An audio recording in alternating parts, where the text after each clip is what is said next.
आइए करतल ध्वन से दीप प्रज्वलन का कार्यक्रम चल रहा है, जिसमें हमारे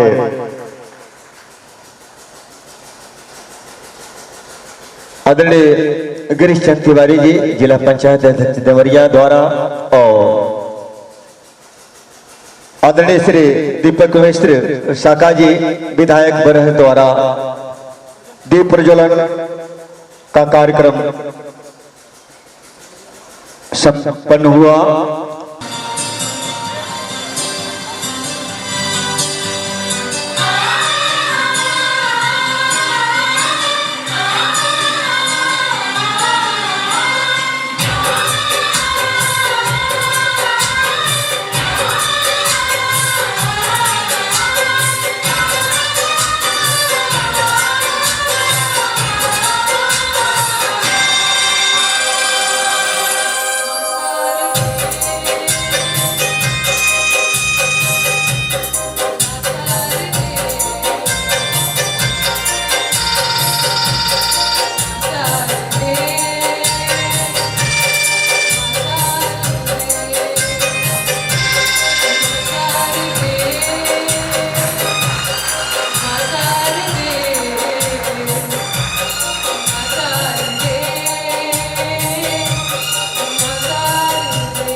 सबसे पहले मैं चाहूंगा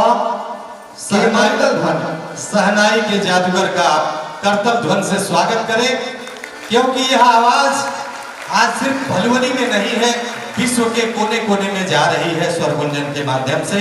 हमारे माननीय यशस्वी विधायक आदरणीय बड़े भैया श्री दीपक मिश्र शाखा जी और हमारे आदरणीय जिला पंचायत अध्यक्ष चाचा जी श्री गिरीश तिवारी जी का बहुत सादर अभिनंदन और बार बार आप सभी का अभिवादन करते हुए भाई नवाब हुसैन बरहजवी जी को माइक्रोफोन समर्पित करते हैं। सबसे पहले हमारे बीच इस बरहज विधानसभा के स्वस्थ बड़े भाई आदरणीय विधायक जी, मैं उनका अभिनंदन बंदन नमन करता हूँ और साथ ही साथ हमारे जिले के जिला पंचायत अध्यक्ष आदरणीय अध्यक्ष महोदय, आप सबका मैं अभिनंदन करते हुए भारत की जो शास्त्रीय संगीत की विधाएं हैं, मरहूम उस्ताद मुर्तजा खान साहब, जैसा कि हमारे राकेश भैया ने बताया, और देखिए हमारे पूर्वांचल के जिन्हें हम गौरव कहते हैं, बड़े भाई आदरणीय विजेंद्र सिंह इस महफिल में जमा हो चुके हैं, मैं उनका भी अभिनंदन करता हूं। आइए मैं सुनो शहनाई भारतीय शास्त्रीय संगीत की जो विधा है, मात्र 10 मिनट में आपसे वक्त लो रहा हूं। राग यमन कल्याण में 3 ताल मध्य मरहूम बिस्मिल्लाह खान साहब अपनी शहनाई से बनारसी कजरी, इसके बाद मैं आपके बीच रखूंगा।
ताली जोरदार।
जोरदार ताली।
क्या बात है।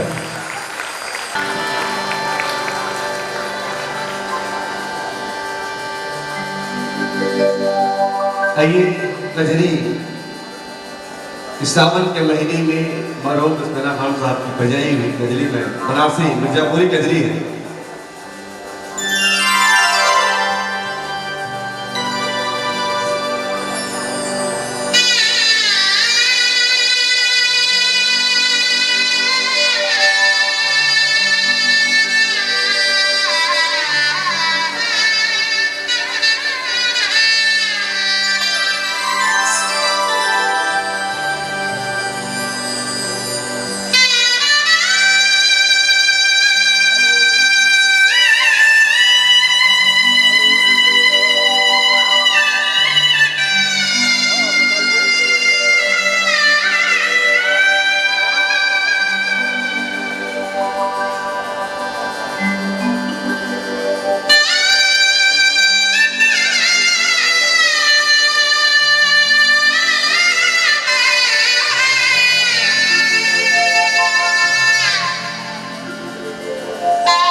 जोरदार ताली युवा प्रतिभा शुभम तिवारी जी के लिए।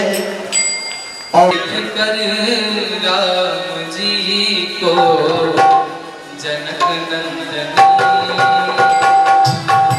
देख कर राम जी को जनक नंदन बाग में वो पड़ी पड़ी रह गई बाग में वो पड़ी पड़ी रह गई देख कर राम जी को जनक नंदनी जोरदार ताली आपकी, जोरदार ताली।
कोई मेरा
दहलीज ऊंची है ये पार करा दो बाबा मैं तेरी मलिका टुकड़ा हूँ तेरे दिल बार फिर से दहलीज पार करा दे। मुड़ के ना देखो दिलबरो, दिलबरो, मुड़ के ना देखो दिलबरो, मुड़ के ना देखो दिलबरो, दिलबरो, मुड़ के ना देखो दिलबरो। फसलें जो काटी जाए गति नहीं, बेटियां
भलवनी के इस भलवनी का ये क्या है, मैरिज हॉल विवाह भवन, माँ भगवती शास्त्रीय संगीत एवं समारोह की अध्यक्षता कर रहे जनपद देवरिया के यशस्वी जिला पंचायत अध्यक्ष, हम लोगों के बड़े भाई, सहज सरल, जिसने जहां जब भी पुकारा आपने समय दिया, आशीर्वाद दिया, आपका स्वागत करते हैं, वंदन करते हैं, अभिनंदन करते हैं। मंचासीन बहुत सारे ऐसे लोग हैं, बहुत सारे नहीं हैं, सभी को पीछे से लेके आगे तक, आगे से लेके पीछे तक, चुन्नू बाबू से लेके रामदेव बाबू, अजय बाबू, बाल बाबू, सभी को मैं जानता हूँ। शास्त्रीय संगीत के समझदार और उसकी बेहतरीन प्रस्तुति करने वाले भाई विजय सिंह जी, गिरजेश बाबू, इंस्पेक्टर साहब, जैसे मंटू बाबू, जुल्लू बाबू, अमीर बाबू, राजा बाबू, अध्यक्ष जी, सब लोग, अस्तभुजा भैया, काशी भैया, एक एक आदमी को मैं जानता हूँ। अजीत बाबू, ऐसा आपको लगता है कि नहीं? कौन बाबू? सुजान भाई, विकास जी। तो संगीत का ये बेहतरीन प्रस्तुति कार्यक्रम, अभी आपने नायाब हुसैन, नवाब भाई को नहीं रहे, नवाब भाई को सुना, एक ऐसी चेष्टा गाया उन्होंने जिसको सबने अपने अपने ढंग से समझा। एक कजरी गाई मिर्जापुरी, मिर्जापुर कैला गुलजार हो, कचौड़ी गली सुन कैला बनमो, और सेजिया पर सैया रूसी गैले हो रामा।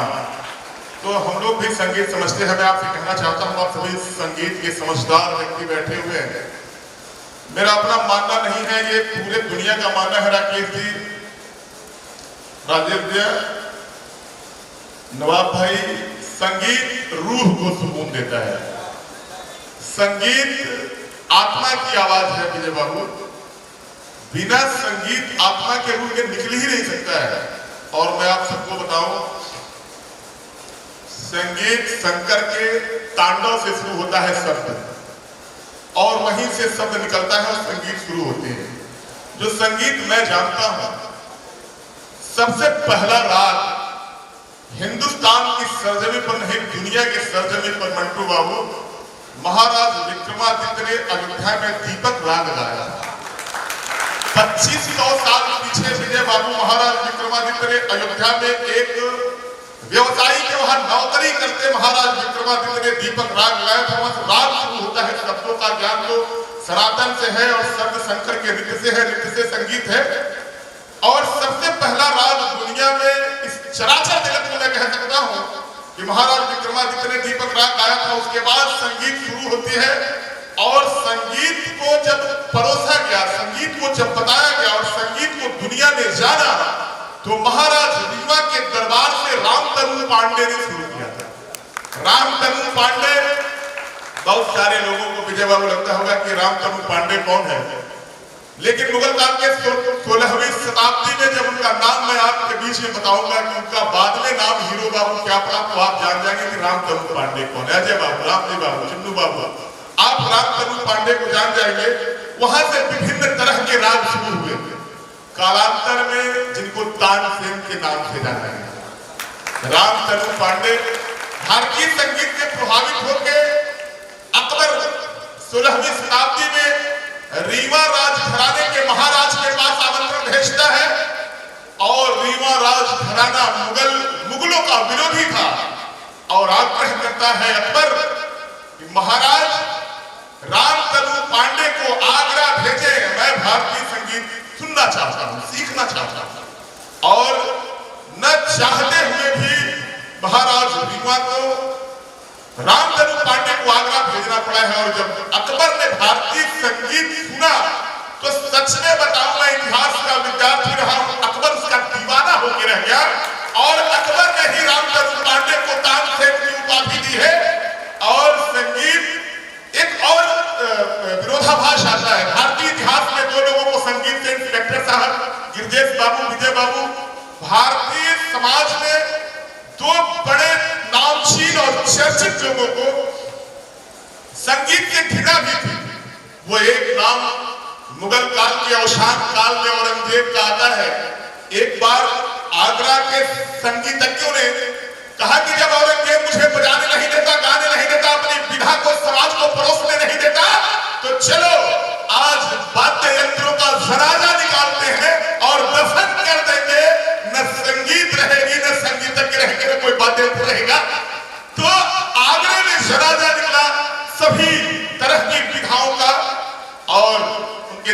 सालारों ने बताया कि जहां पर औरंगजेब आज तुम्हारे काल में, तुम्हारे राज में संगीत को संगीतकार पसंद करने जा रहे हैं, तो दूसरे शब्द औरंगजेब के थे नवाब भाई कि जाके उनसे कह दो कि संगीत को इतनी गहराई से दफनाएंगे कि वो पुनः बाहर ना आने पाएगा। दूसरा नाम आपके सामने बताना चाहता हूं। भारत के इतिहास में महान क्रांतिकारी हुए भगत सिंह, चंद्रशेखर आजाद, राम प्रसाद बिस्मिल। आप सभी को जानना भी चाहिए कि भगत सिंह बेहतरीन गाते थे। भगत सिंह की प्रस्तुति से लोग दीवाने हो जाते थे और चंद्रशेखर आजाद को संगीत की उतनी ही चिढ़ा थी। और जब चंद्रशेखर आजाद को चिढ़ाना होता था, रिगाना होता था, उनसे हंसी ठिठोली करना होता था, तो भगत गाने बैठ जाता था। और कभी कभी इतिहासकारों ने लिखा है, पंडित राम प्रसाद त्रिपाठी ने लिखा है कि कभी कभी तो चंद्रशेखर आजाद ने भगत को इतना मार दिया है कि उठने बैठने में असमर्थ भगत हो गया है। और फिर दूसरे दिन से उठ के भगत जब मजा लेना होता था पंडित चंद्रशेखर आजाद का, तो भगत गाने बैठ जाता था। एक चीज इतिहास में भी आती है। दूसरा विषय ये आता है कि चंद्रशेखर आजाद को संगीत से घृणा की थी। चंद्रशेखर आजाद को फिरंगियों से भारत को मुक्ति दिलाने के लिए हथियार की आवश्यकता थी और वो बार बार कहता था, शिव वर्मा से कहता था, पंडित राम प्रसाद बिस्मिल से कहता था, राजेंद्र लाहिड़ी से कहता था, रोशन सिंह से कहता था, अशफाक उल्लाह से कहता था कि अशफाक, जिस दिन मेरे हाथ में एक पिस्तौल आ जाएगी, उस दिन इन फिरंगियों को भारत भूमि से मुक्त करा दूंगा और मां भारती को गुलामी की जंजीरों से मुक्ति दिला दूंगा। पंडित राम प्रसाद बिस्मिल ने कहा कि मेरे पास तो कोई हथियार है नहीं, चलो तुम्हें लेके चलते हैं शिव वर्मा के पास कानपुर। शिव वर्मा ने कहा कि मेरे पास में कुछ है नहीं, एक छोटी सी रियासत है बिठूर। बिठूर लेके महाराज बिठूर के पास चंद्रशेखर आजाद को जाते हैं। मैं आप सभी पुलिस वालों से भी कहना चाहता हूं, जो भी हथियारों के शौकीन हैं उनसे भी कहना चाहता हूं, पूरी रात जब बताया गया महाराज बिठूर को, शिव वर्मा ने बताया क्रांतिकारियों का भारत गुलामी की दास्तां से मुक्ति हो, इसका समर्थक था बिठूर का महाराज। महाराज बड़े खुश हुए कि पंडित चंद्रशेखर आजाद मेरे घर आ रहे हैं। पूरी रात सजाई संगीत से और पंडित जी सामने बैठे हुए थे। जब संगीत समाप्त हुई पाल सिंह जी, तो महाराज ने पूछा कि पंडित जी आपने क्या सुना? उसने कहा कि मुझे तो कुछ पता नहीं। कावत सामने बैठे हुए संगीत हो रही थी मंटू बाबू, उन्होंने कहा कि मैंने कुछ नहीं देखा। महाराज ने कहा कि अरे पंडित जी, इतना बड़ा जलसा हुआ है आपके सम्मान में और आपको कुछ नहीं दिखा? उसने कहा मुझे तो कुछ दिखा ही नहीं, बस एक ही धुन थी, मां भारती की गुलामी की दास्तां से मुक्ति मिलनी चाहिए, उसकी गुलामी की जंजीरें कटनी चाहिए, टूटनी चाहिए। निखिल सिंह जी राजा फिर भोर होते होते आग्रह किया महाराज बिठूर ने, पंडित जी बड़ा अर्थ किया है आपके सम्मान में, कुछ तो बता दीजिए कि कुछ देखा है आपने? चंद्रशेखर बोलता है कि हाँ महाराज देखा है, कभी कभी टीरी कुछ मुझे सुनाई दे रहा है। उन्होंने कहा कि बस, कहा कि नहीं, एक धुन और भी सुन रहा था मैं। महाराज बिठूर ने कहा कि धुन कौन सी है? पंडित बोलते हैं ये धुन मेरे कानों को बहुत दर्द, बहुत पीड़ा पहुंचा रही थी, वह धुन कौन सी थी? महाराज कहता है कि बताओ पंडित वो धुन कौन सी थी? उसने कहा कि वो धुन थी धा धा मारे धा, धा धा मारे धा, धा धा मारे धा। अरे महाराज चरणों पे गिर गया कि अरे इतनी दीवानगी, मां भारती को गुलामी की बेड़ियों से मुक्ति दिलाने के लिए पंडित जी हथियार को मैं दूंगा आपको, चलाना आप जानते हो। कहा कि दो मुझे, और वो माउजर 11 राउंड की माउजर है और पंडित को सुपुर्द करता है और पीपल का पत्ता हरदम डोलता रहता है। हथियार रखने वालों, हथियारों के शौकीन सुन लो, उसके पहले पंडित चंद्रशेखर आजाद, गुरुदेव आप समझते हैं ना, गुरुदेव भी हाथ से कभी छुआ नहीं था। कहा कि पंडित ये पिस्टल अब तुम्हारे हवाले है और चला के दिखाओ। तो पंडित बोल्ट करता है, कहते कहते बोल्ट कर दिया और हिलते हुए पत्ते के एक छेद से पहली गोली विजय बाबू जिस छेद से निकली, उसके बाद की 10 गोलियां उसी छेद से निकल गई थी। चंद्रशेखर आजाद की शहादत को सलाम करता हूँ और सलाम करता हूँ अपनी ही धरती के राकेश उपाध्याय के जज्बे को सलाम करता हूँ कि हम जैसे संगीत के नासमझ गंवार अनपढ़ जाहिलों के बीच में जो संगीत परोसा भाई नवाब हुसैन बरहजवी ने, और हम लोग तो थोड़ा बहुत समझ भी पाते हैं, लेकिन जो ना समझे, एक बार एक संस्करण आपको सुनाता हूं। फ्रांस का राष्ट्र कवि जैसे हमारे वहां रामधारी सिंह दिनकर, अच्छा हमारी बातचीत से वो याद है तो हम बंद कर दिए। जैसे राष्ट्र कवि दिनकर भारत के थे, वैसे ही राष्ट्र कवि फ्रांस का कहीं जा रहा था, उसकी गाड़ी कीचड़ में फंस गई। चरवाहों से उसने आग्रह किया कि मेरी गाड़ी को मेरे को धक्का दे तो मेरी गाड़ी बाहर हो जाए। चरवाहों ने पूछा कि तुम कौन हो? उन्होंने कहा कि मैं फ्रांस का राष्ट्र कवि, फला नाम है मेरा। उन्होंने कहा कि तुम झूठ बोल रहे हो, अगर तुम वही हो तो बैठ के कविता सुनाओ, तुम्हारी गाड़ी को धक्का दे के निकाल देंगे। वो कभी बैठ जाता है कविता सुनाने। मैं ये कह रहा हूं कि जब आवाज दिल से निकलती है, आत्मा से निकलती है, तो आप ये न समझें कि सामने बैठे हमारे सभी जाहिल हैं, गंवार हैं, नासमझ हैं, अनपढ़ हैं। आपकी बातों को और आपके संगीत को आपके परोसने का ढंग ऐसा होना चाहिए कि हमारे नासमझ लोग भी उसमें एकदम पिरो जाए, घुल मिल जाए। और जब संगीत सुनाया तो वो चरवाहे रोने लगे, आंखों से आंसू झरझर बह रहे थे। उस कवि ने अपने संस्मरण में लिखा है कि दुनिया के तमाम देशों में कविताएं की है मैंने, मुझे उतने ऊंचे श्रोता कभी नहीं मिले। ये आत्मा की आवाज है, ये दिल की आवाज होती है। और जब भाई राकेश उपाध्याय जी, नवाब हुसैन जी, विजय सिंह जी और चाहे कोई साका भी गाता हो, तो जब दिल से आवाज निकलती है तो दिल सुनता है, जुबान थम जाती, आत्मा से आवाज निकलनी चाहिए। आपके कहने में अगर ईमानदारी होगी तो सुनने वाले लोग बहुत ही ईमानदार बैठे हुए हैं, बहुत ही समझदार बैठे हुए हैं। आप कभी इस भ्रम में न रहिएगा कि हमें राकेश उपाध्याय ने, तो मुझे लगता है कि एशिया महाद्वीप के हर देशों में अपनी प्रस्तुति दी है। थाईलैंड में दी है, मॉरिशस में दी है, फिजी में दी है, गुयाना में दी है, भारत में दी है, श्रीलंका में दी है, ऑस्ट्रेलिया में दी है, बांग्लादेश में दी है। आपको मैं बताऊं कि बहुत पढ़े लिखे लोगों के बीच में भी आपने अपनी प्रस्तुति दी होगी। इतने नासमझ, जिनको संगीत की कोई समझ नहीं है, ठुमरी क्या है, कजरी क्या है, चैता क्या है, कुर्मी क्या है, इनको कुछ नहीं पता। अगर हम लोगों को थोड़ा बहुत पता भी है, हमने तो किशन लाल जी महाराज को तबला पे संगत करते देखा है, हमने देखा है हरिप्रसाद चौरसिया को बांसुरी पर संगत करते देखा है, और तमाम दुनिया के बड़े, हमने बाबूराम जी सिंह बैठे हुए, छोटे गुलाम अली साहब को अपने बगल में बैठे देखा है, उनकी प्रस्तुति सुनी है मैंने।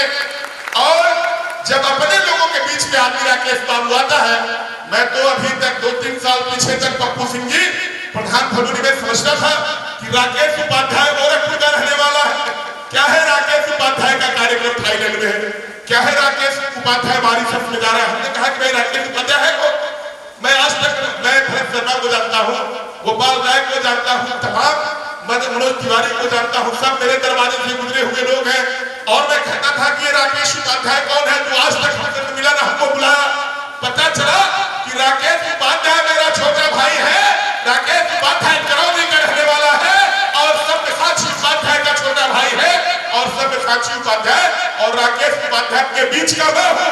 और जब मैं आपके बीच का हूँ तो आप मेरे बीच में आए भाई सुजान पांडे जी, आपका पूरा भलूनी नहीं, बरहज विधानसभा नहीं, अगर अध्यक्ष जिला पंचायत आपके बीच में बैठा हुआ है तो पूरा जनपद आपका हृदय खोल के स्वागत करता है। ऐसे ही प्रस्तुति आप राकेश उपाध्याय जी करते रहे, कराते हो। जवाब परिवार से है ही, आपको सलाम करता हुआ और छोटे भाई राकेश उपाध्याय जी को बहुत बहुत आशीर्वाद, बधाई देता हुआ अपने वाणी को विराम करता हूं। जय हिंद, जय भारत, जय जय भारत। दीनहीन अभावग्रस्त किंचन लोगों का भी जो स्नेह और सम्मान आपने दिया है, मैं इसके लिए भी आपका आभार प्रकट करता हूँ।